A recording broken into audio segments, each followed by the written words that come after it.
Sup shooters, my name is Logan aka Spiderhands and welcome to SB Reviews, where today we're going to be checking out a track from an artist named 9 Foot Waves off of their EP, or their single, called Cherry Flavored Kerosene.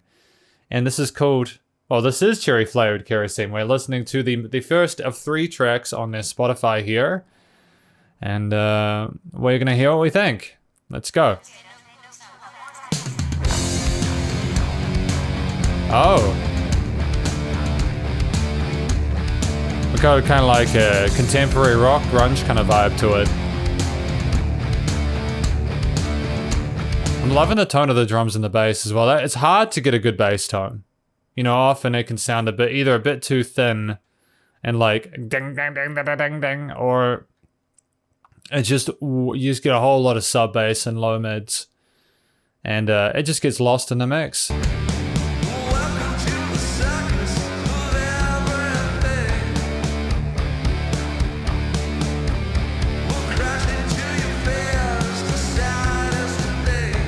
I'm liking this. I'm liking the fact that they're playing around with different time signatures. Yep, I dig it. I love it. Very, very 90s. Like that sort of reverb on the vocals with like a bit of a filter as well, with those kind of really grindy guitar parts and the punchy drums. It's a nice combination.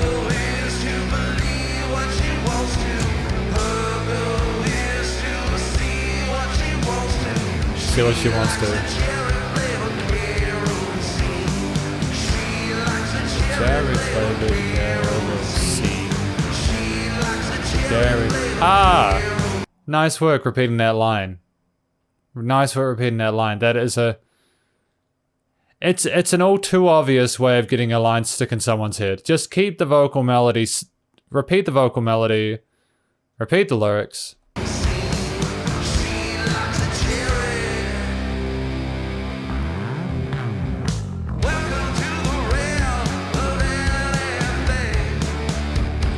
I'm liking how they've approached these verses as well.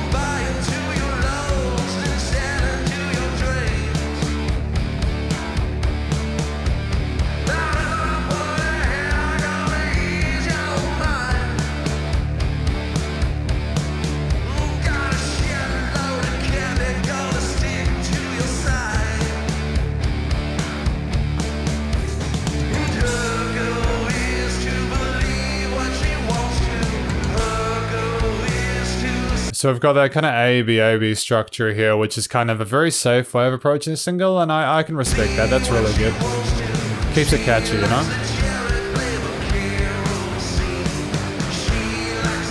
I like the fact that it's switching other drums in the second half of the hook.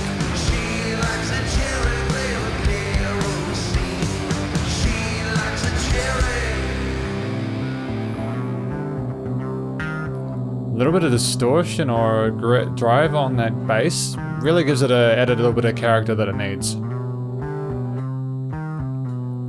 Nice to hear a bit of a bass solo as well.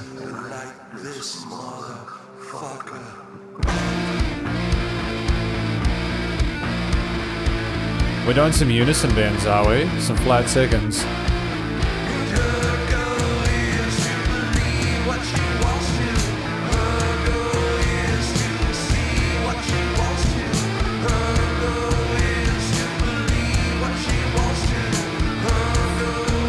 Is this about like people sort of like you know when you see people drinking the Kool-Aid, like believing stuff that is kind of bullshit? Is this kind of what this is getting at? Like she's gonna believe whatever the hell she wants to believe and screw everybody else, and that she loves that stuff and that she's kind of addicted to it and she can't get away from that sort of rut she's in. Is that what this is getting at?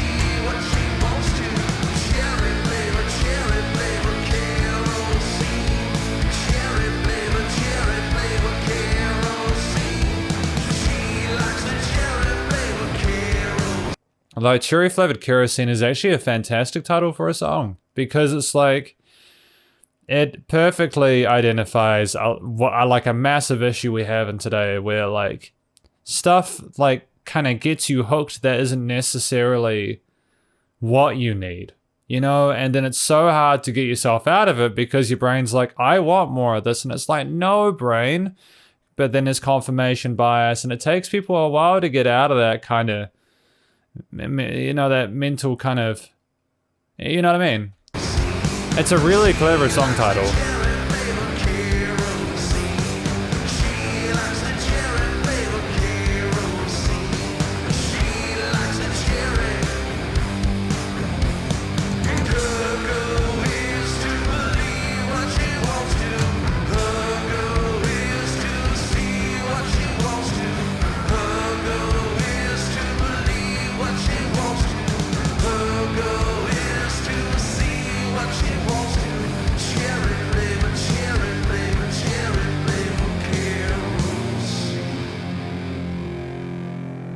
Solid.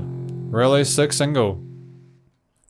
You know, like the music was very sort of representative of what they were singing about. Like there was a lot of tension and a lot of just grit and a lot of frustration in that guitar lines. The drums were just as aggressive as they needed to be to get the point across without overdoing it. They was very supportive of the bass, and the bass was very supportive of the rest. And the vocalist, everyone played very well in this. Like, there's no question about the fact that these guys are really skilled musicians. But it's another thing to be able to write a song like this where just the imagery evoked is just so interesting that it really does kind of make you think throughout. And you get sucked into their world, just like the woman with the cherry-flavored kerosene.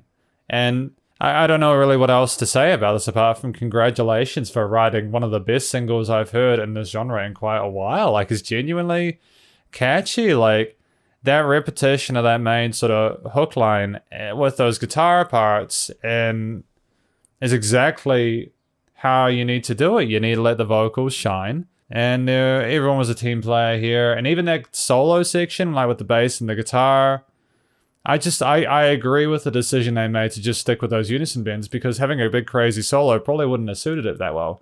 Even having something overly melodic probably wouldn't have suited it that well. So that's cool. Yeah, no, I mixed and mastered pretty well. It was great. Yeah, all around great performance experience with 9 Foot Waves. And I wish them the best of luck in future with cherry flavored kerosene. Their new single. Hopefully you guys enjoyed it. Please do check out 9 Foot Waves' Spotify and various social medias. And stay cool, stay safe. Please also remember to support your local musicians and artists at this point in time, as they need the help more than ever with all the crazy stuff going on in the world. And I'll catch you next review. Spider hands out.